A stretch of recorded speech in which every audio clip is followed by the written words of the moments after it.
Hey everyone, welcome back to another episode of the Golden Nuggets podcast. Hanafi here, and as usual, next to me I have Amir Bashiruddin, and today we are accompanied by somebody who is special, as is all our guests. And this time around, we have a co-founder and a COO of Serious Media, right? And before I get Nazrin to pan the camera to her, I just want to share this. Right, before she launched Serious Media, she's been building her career. A very strong career in the media and marketing industry. Let me introduce to you all of you, Hazel Yap. All right. Hi, Hazel. Hello, hi. How are you? Good. Okay, so Hazel, for our listeners who don't know you, can you share a bit about yourself? Sure. I'm a co-founder and COO of Serious Media, which is a digital marketing agency. Okay. Recently, we've actually pivoted to influencer marketing. But I like to call myself a marketeer than an entrepreneur. I feel like marketing is really in my DNA. Okay. And I have been working since my first job as a marketeer for, almost 3 decades, I would say. Oh, Yeah. wow. 3 decades. Correct. And then on a personal front, I am a mom of 2 young adults. Okay. And I am also a certified forest bathing guide. Okay. And if I can just plug in, I've launched my passion project as a gift to myself. Okay. It's called A Good Rest. Yeah, What is that? Yeah, That's what I need right now. same here. That's what a lot of Singaporeans need right now. I think so, especially entrepreneur. Yeah. So A Good Rest really started from there. As I mentioned, it's a gift to myself because I've went through, the usual, the stresses, a bit of mild depression over the last 7 years running a business. As you guys can imagine, it's not easy. Yeah, I understand. Correct. Yeah. And therefore, I really want to be an advocate of rest. To really tell people, let's not wait till your body breaks down. Yeah. Mental. Remember to take rest. And I'm not here to preach and say, you have to do ABC. In fact, your kind of good rest versus my kind is very different. Yeah. But so as a whole, a good rest actually kind of a space that I'm providing to everyone. And then using 3 different experiences, one of which is forest bathing. Another one is a new community that I'm building. Okay. Just because I love reading, so I'm just bringing, books and nature together. And I'm inviting all, who's listening to this podcast to come and join me every Saturday at Fort Canning. Okay. Just bring along your favorite book. I provide the mat, and sometimes I bring goodies as well. Okay. And just read for an hour. And post that, you get to listen to a human storyteller. So I also bring in guests to talk about their stories. And the last 3 sessions I had, I was truly inspired by the stories itself.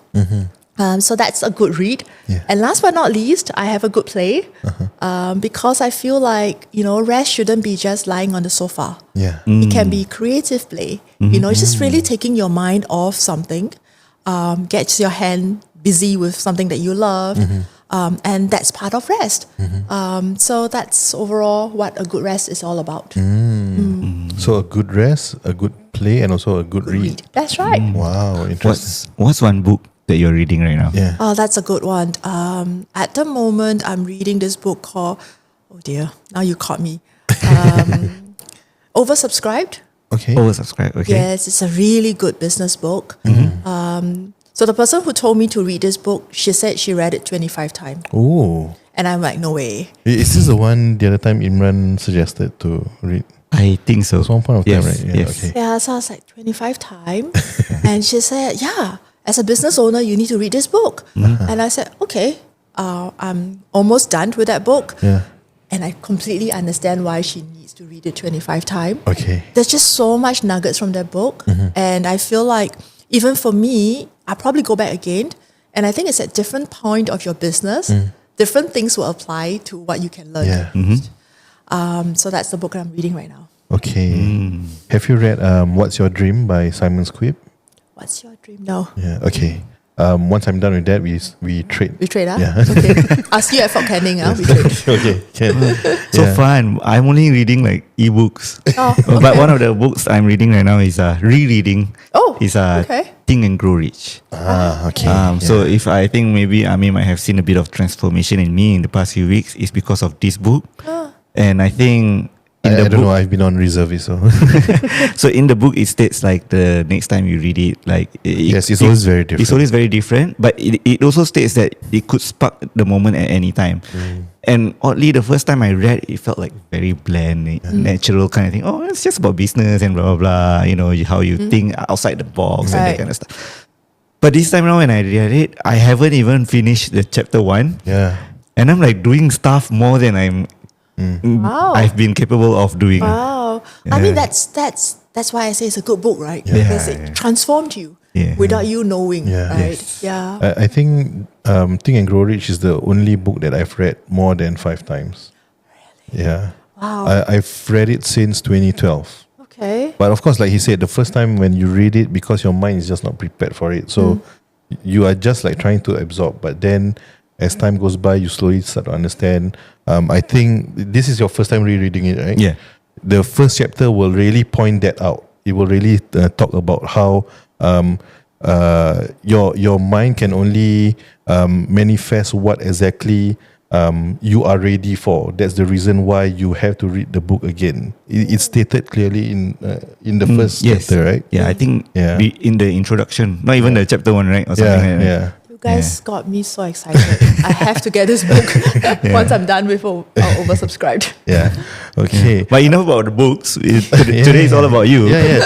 Today is about you. So, share a bit about your background. Like, what were you doing before you started the company? Yeah, okay. Interestingly, I actually am a engineer. So I study engineering, Okay. What engineering? electronics. Okay, same as us. Yeah. Oh, wow. Okay. Not me. I mean you. Oh yeah. So- I- I'm in IT.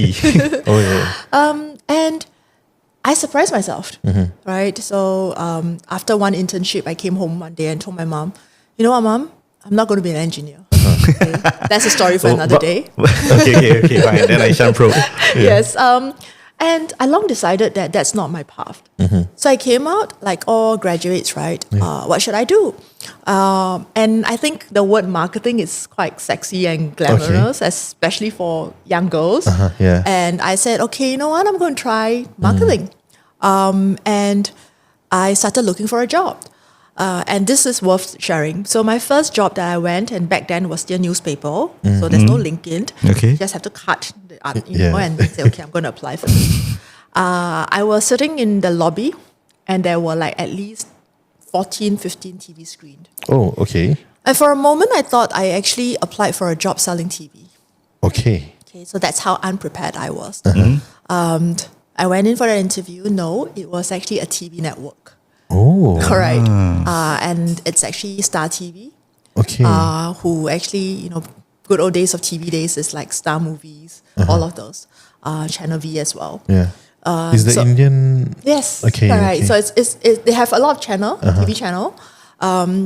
And so I got a job as a sales coordinator. So Okay. I started my first job as a sales coordinator in a very small, because the head office was in Hong Kong, but the nature of the business was broadcast TV. Okay. And that's where I began my marketing career. And I was pretty much in the industry for a long time. So I think more well-known channels like Discovery Channel, I Yeah. spent a good number of years there. Okay. I was a Discovery girl for a long time. But I spent an even longer time at History Channel. Okay. About 10 years. So I was actually there and literally grew and climbed the corporate ladder. So I had several promotions. And by the time I left the place, I was head of digital studio. Oh, wow. Yeah. That was one of my best time, highlight of my career. I did many, many things, including running a lot of series of MasterChef. Oh, So I okay. did MasterChef Australia, and I was very much part of MasterChef Asia, first of its kind. Yeah. And the winner was actually from Singapore. Yeah. Yeah. So that was a big highlight. And then I did very big history convention in both Philippines and Malaysia. And it was amazing because we have over 90,000 people showing up during those times. So those were the glamorous days, I would say. And that's also how I sort of learned a lot on marketing in that space, coupled with plenty of rebranding that I had to do. Yeah. But it's okay because that's loved, right? That's passion. Yeah. When you find that, then you won't be bothered whether it's 10 years that I'm spending in one place, Yeah. because every day feels different to you. Yeah. So that was really my background before entering into entrepreneurship. Like, how many years in total? Oh God, that will go to my age, right? Which I don't mind sharing. I am 49 this year. Okay. So I spent about 3 decades in marketing. Oh, 3 Yeah. decades. One decade more than me. That means I need to strive. But I'm curious, like, don't you get jaded with the job? Actually, I don't, surprisingly, it's even to myself when I thought about it, especially when you stay in a place for 10 years, it's not short. Why did I not feel like, I want to move out? Okay. I think the only reason is not just because I was doing something that I liked, it's also I keep looking for opportunities within the organization.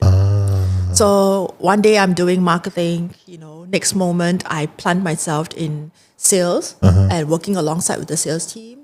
And then fast forward that, digital was such a buzzy word, right? So again, raise my hand and say, okay, can I be part of the digital studio? Yeah. When you keep looking out for yourself, and I think we should, and also keep a very open mind to learning Yeah. and learning new stuff. So I'm definitely someone who is open to all of that. In fact, I love challenges a lot. The more I don't know something, the more I want to know. And maybe that's also why 10 years didn't feel 10 years to me. I see. It just feels like every maybe 2-3 years, I feel like I'm doing something new. Okay. Yeah, but the marketing space has always been very Evolving. fast. And it's also evolving. Yeah, and it's changing a lot, and like you always feel like, hey, today I'm learning something new. Correct. AI, what can AI do? What Yeah. can, Yeah. I know, right? Yeah. It's even, I was just saying to somebody recently, I said, something that I've done, say last week Yeah. on a campaign, it may not be relevant today. Yes. Yeah. It's just how fast it is, right? Yes. So having that open mind to saying that, let me just welcome all new things and be Yeah. ready to pivot. Yeah. I think that mentality is very important. And especially in today's day and age. Yeah. Yeah. I mean, like, of course, with the experience that you had, you were also drawing a comfortable salary, right? Back to the earlier point, we were talking about good rest and everything. Perhaps you don't feel jaded, but do you get burnt out even while working as a full-time employee and also earning a decent income? Yeah, so I, again, was just saying to someone yesterday at lunch, and I said, first thing first, I must remember the name is called A Good Rest. Yeah. So therefore, as a founder of A Good Rest, I cannot be burnt out, which means I need to pace myself. Of course. So I see Good Rest, currently I'm putting a label on it, which is really a passion project. Eventually, whether it will become a full-time thing that will give me a good, healthy income, I don't know. At the moment, it's really saying, okay, I'm doing this because I want to do it. Therefore, showing up every Saturday at 5 p.m. was not difficult. Yeah. Okay. At all. Okay, sorry. I was actually referring to the time when you were working full-time in the network. In the network. Like, yeah, your previous job, right? You were there for like almost 3 decades, correct. right? Yep. So throughout that 3 decades, don't you ever feel burnt out? Yes, I do. Yeah, working with the different channels and And I was at one point managing 15 talents from the US. Yes, 15. And literally when they were all showing up in Philippines and Malaysia, I was like the mother of, I don't know what you call that, because 15 people look up to you, right? And say, okay, what am I supposed to do? That period was stressful. It was very, very stressful. But on the hindsight, I think when I look back, I was very supported by a good team of marketeers within my team. Okay. And that's something that I often say, right? A successful business goes back to people. And people, it's super important to me. Yeah. But we all know it's not easy finding good The right people, people. the Yeah, right people. yeah. And even until today, you know, I think within Serious, there's always this challenge of finding that right tribe. You know, I think, so coming back to your question, during that 3 decades there, it's been up and down, Yeah. but maybe it's over now. So I'm only looking at it from a very positive lens. I don't quite remember, you know, those downs. Okay. But I'm pretty sure there were a lot of downs as well. But somehow that kind of down is very different to the last 7 years at Serious. Because employee versus employer, Yeah. very different thing. Very Yeah. Yeah. So, you give a lot of positive feedback about your journey in that 30 years, right? Why do you then decide to start entrepreneurship? Actually, you want to know the truth? The Yeah. truth is it wasn't planned for. I'm Okay. not somebody who, you know, at 10 years old, tell my teacher and say, I want to be a businesswoman. Yeah. Not, yeah. right? In fact, I told my teacher I want to be a teacher. So how did it happen? It's because I know I love marketing, but I was doing a lot of traditional marketing, Okay. right? Okay. And we are talking about probably 10 years back, and suddenly the word digital is everywhere. Yeah. Everyone is saying digital marketing, Yes. right? I still remember I was in a room with my marketing team and I said, hey, you know, a competitor has a Facebook account. So let's just launch a Facebook account. Yeah. And we don't know what it means. Yep. Launching it means just launch one. That's, you know, open an Yeah, account. just Yeah. create What a you, page. yeah, Just- what you put inside, I don't know, right? So I know very little about digital marketing. But I also know if I don't pivot, I will be stuck. Yeah. Yeah. So I started looking for a job. And I felt like 10 years is enough. Okay. It's time to look out. And again, I tried and I gone nowhere. So it's not because it was a bad job market. Yeah. And I was being told, actually that was a real hit in my face when a recruiter actually told me, you're too old for digital marketing. Okay. And I went, oops, too old for digital marketing. What should I do, right? Yeah. And I even went ahead and thought to myself, you mean all these years of marketing doesn't count? Yeah. But the reality is the reality. So quite timely, the opportunity came. Okay. My ex-boss, who is now my co-founder, actually came to me one day and said, hey, Hazel, ever thought of running your own business? I said, no. And then he went, do you want to do it? And I look at him, I said, okay.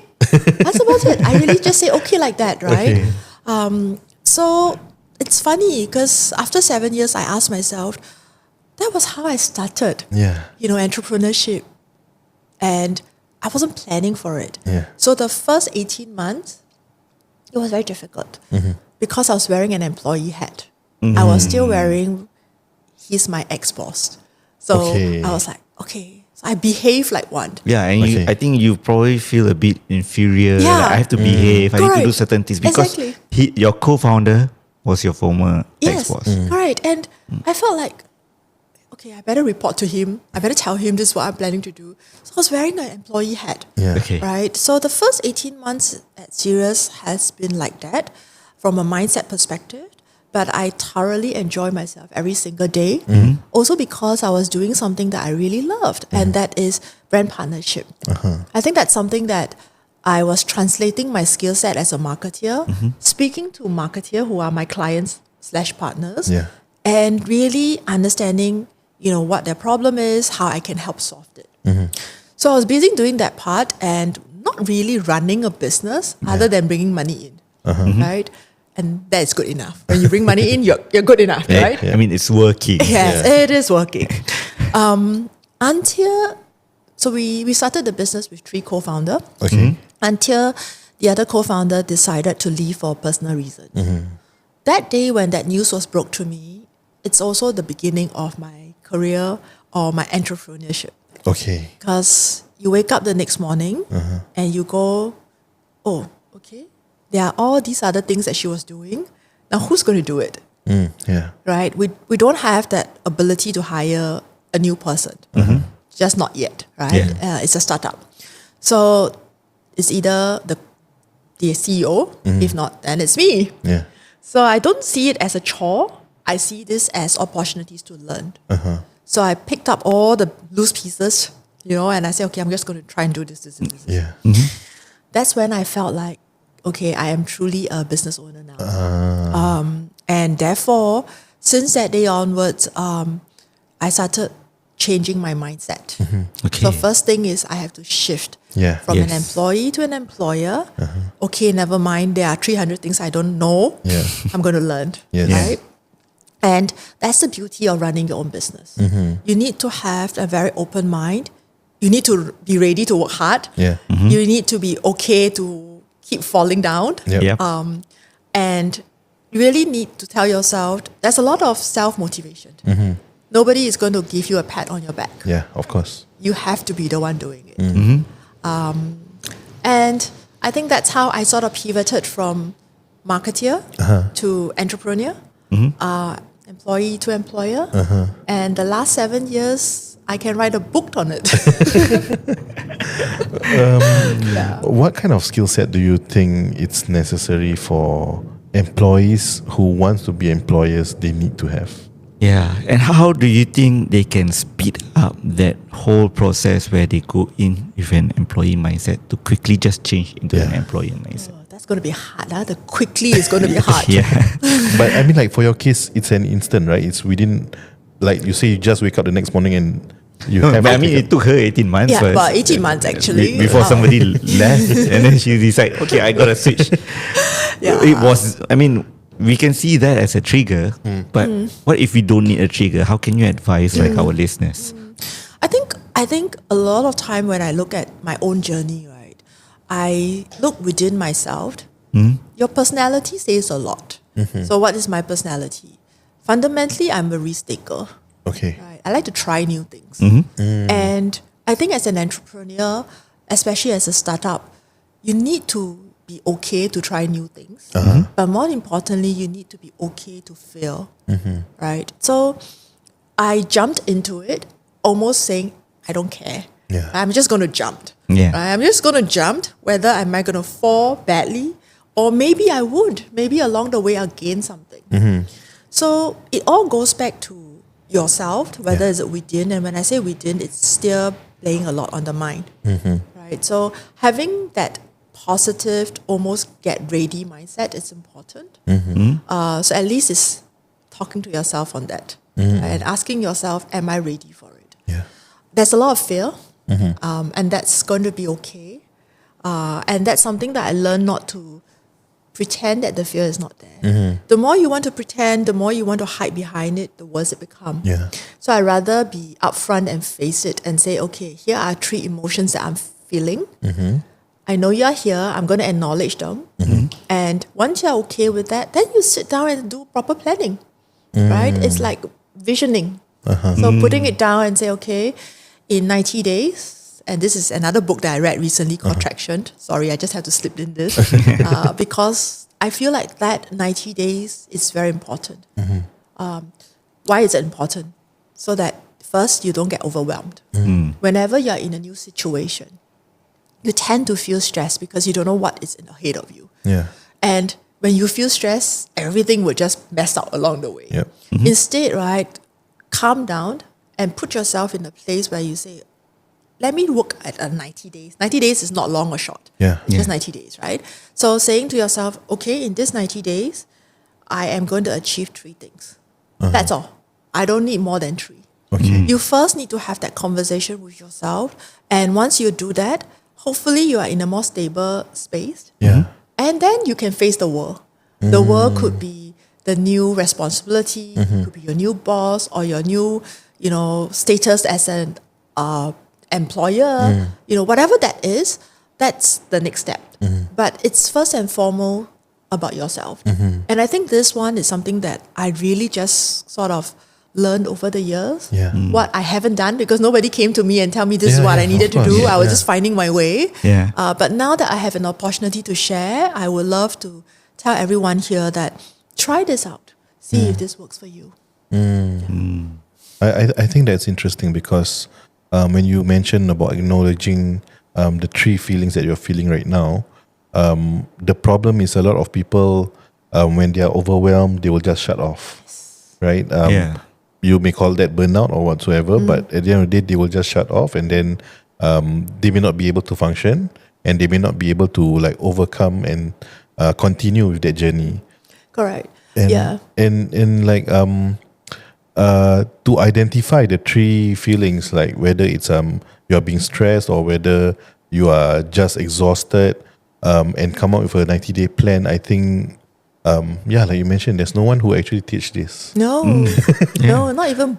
Well, is it books? I don't know, but but sometimes it's like someone has to go through it, share the experience, Yeah. and then you just have to try. Right? It may or may not work for you. Yeah. But at least this is something that I feel it's meaningful and it's worth a shot. Yeah, and especially nowadays, like we understand that the economic climate is actually quite bad. You know, we can feel it. I think a lot of business owners feels it, but a lot of them are just not acknowledging it. I've been acknowledging it since 2 years ago. Sure. But a lot of people are not acknowledging it, but I can see that they are slowly tightening up their purse. Yeah, they're starting to feel it as the Yes. time goes by, right? Yep. Yeah. But to me, the thing is, if as a whole we do not acknowledge this, as a whole we are going to crash. Right. Yeah. Yeah. Yeah. And I think also maybe even put yourself with people who is going through the same thing with you. Yeah. So I started also, and I know it's funny, it's been 7 years, right? But I only recently started putting myself in community, speaking to like-minded people who's been on the journey. You know, some could be a few years ahead of you, some are just starting out. When you put yourself with them, first thing first, you don't feel alone. Yeah. Right? Even though I have a co-founder, but many of times I still feel lonely. And I want to know what's out there. Yeah. And I now can safely say, whatever I'm feeling, it's not just for me and it's not because of me. Yeah. It's like anyone who's going through a similar path is going through the same thing. Yeah. So you sort of already know that and you actually will immediately feel light. I was like, okay, Yeah. fine, this is not That's about me. true. Right? So that's one. And at the same time, it's a lot about collaboration. Yeah. Today, it's very hard to eat just the whole pie or the whole pizza to yourself. Yeah. You know, it's a lot about collaboration. It's about having a bit, right? And have that openness to say, hey, let's sit down and see how we can work together. And like you say, the industry, it's small. I mean, Singapore market is small. Yeah. And a lot of us are doing the same thing. Yeah. Yes. So maybe we're better off in ABC, you're better off in 1, 2, 3, and bring our expertise together and share that rewards together Yes, of and the course. pain together. Yeah. And I think that will make the whole entrepreneurship a lot easier and perhaps even succeed in doing so. Yes. Yeah. And less lonely too. Correct, exactly. Wow. I want to ask a bit more about the marketing aspect of things, because you come in as a marketeer and then you start a business as a marketeer. Previously, at least 10 years ago, and before that, most of the time CEOs of companies are mostly whether it's the CEOs or also the CFOs, it's rarely the CMOs. But nowadays we are seeing that shift. I would like to know, like, in your opinion, why do you think nowadays more and more CMOs are taking up the CEO role? Actually, someone said this to me, I can't remember who now, like one of my manager. And he said that, truth be told, the heart of a business is marketing. I was like, wow, really? Because you know how it is, right? Like I mentioned earlier on, if you can bring in the dollars, then you are the best or you're good enough, right? It's rarely the marketeers, because marketing is a department that's known to spend money. Yeah. So a lot of time people don't see real value in that. But that's wrong. I personally and strongly feel like it's wrong. Without a good brand, and we all know brand takes time to build, Yeah. right? So without a good brand, it's a vicious cycle. Yeah. So you may bring in short-term money to the company, but in the long term, for example, if pandemic hits you, and that actually happened, and I actually see how brands that are not strong actually really suffer during that time. But if you have a strong brand, then it actually helps. So therefore, the heart of a good business or a successful business is marketing. And probably also why I think there's a lot of self-realization, and also hence why now a lot of businesses begin to pick up marketing, right, and say that's important. Yeah. The good thing that, and something that I have observed, is that whether you have that marketing background or not, Yeah. the good news is I don't think marketing is difficult. And I said this also at an interview recently. If I can do marketing as an engineer, everyone can. Yeah. People laughed at it. We were engineers. Yeah, so it's no longer a title. I think a while back, maybe, I don't know, a generation ago, title is very important. Yeah. I am so and so. Yeah. Yeah. But today, even if you say I'm COO Yeah. or I'm CEO, or whatever that is, you have a core expertise for sure. But beyond that core expertise, you are actually an all-rounder. You get to know a little bit of everything. Yeah. That's true. I used to hate when people say, "Are you a salesperson?" I was like, sales? No. But no, actually, if I think about it, all of us are doing sales. Sales all the time. All the time, every day, right? Yeah. Even in our personal life, we are actually a salesperson. Yes. So why am I so against the word salesperson or sales manager? Yeah. So you have to acknowledge that, Right. right? Yeah. I Yeah. mean, even right now, you're selling us this story, right? We have to believe you, right? Yeah, I mean, right? You can Yeah. use the word loosely. Like, I'm telling you a story, but actually, all of us are. Or actually, all of us are marketeer. Yeah. No, we are marketing the work that we do. Yeah. We're marketing ourselves. We're marketing our personal branding, right? So, all in all, I feel like everyone now is wearing that hat. Yeah. And to answer your question, maybe that's why the shift is here. I also partly believe that maybe because of our marketing expertise, then we are good at spotting patterns. Yes. And also, trend jacking and that kind of stuff, right? Because it's part of the job as a marketer. Right. So naturally, most of the time, the CMO gets called to be the CEO. Nowadays, Nowadays, it's yes, compared to nowadays, yeah. Because back then, I think a lot of people are really product or service driven. Yes. But nowadays, we really see a lot of very poor product, very poor service. But then because the marketing is good, that's the reason why people are paying. Yeah. Agreed. Yeah. I think we have a lot more questions. definitely. I have the notes here, but I think we should continue and take this to part Sure. 2. Yes. We'll have a quick break and stay tuned, guys. See you in part 2. Bye bye.